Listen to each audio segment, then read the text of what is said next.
തെക്കേമങ്കുഴി കരിമുട്ടത്ത് ദേവീക്ഷേത്രത്തിലെ 29ാമത് ദേവീ ഭാഗവത നവാഹയജ്ഞത്തിന് തുടക്കമായി. ഒക്ടോബർ 2 വരെയാണ് നവാഹം നടക്കുന്നത്.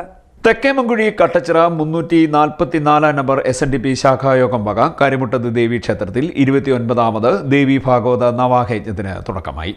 ക്ഷേത്രതന്ത്രി അമ്പലപ്പുഴ പുതുമന ദാമോദരൻ നമ്പൂതിരിയുടെയും ക്ഷേത്രമേൽശാന്തി പുനത്തിൽ നീലകണ്ഠൻ നമ്പൂതിരിയുടെയും കിപ്പള്ളി ഇല്ലത്ത് കേശവ മുരാരി നമ്പൂതിരിയുടെയും യജ്ഞാചാര്യൻ കണ്ടമംഗലം നന്ദകുമാർ നമ്പൂതിരിയുടെയും മുഖ്യ കാർമ്മികത്വത്തിലാണ് ചടങ്ങുകൾ നടക്കുന്നത്.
ചടങ്ങുകൾക്ക് ക്ഷേത്ര ഭരണസമിതി ഭാരവാഹികളായ R. Sivankutty, Vijayan N, Sajith Kumar S, K. Sudhakaran, Sreekumar S തുടങ്ങിയവർ നേതൃത്വം നൽകി.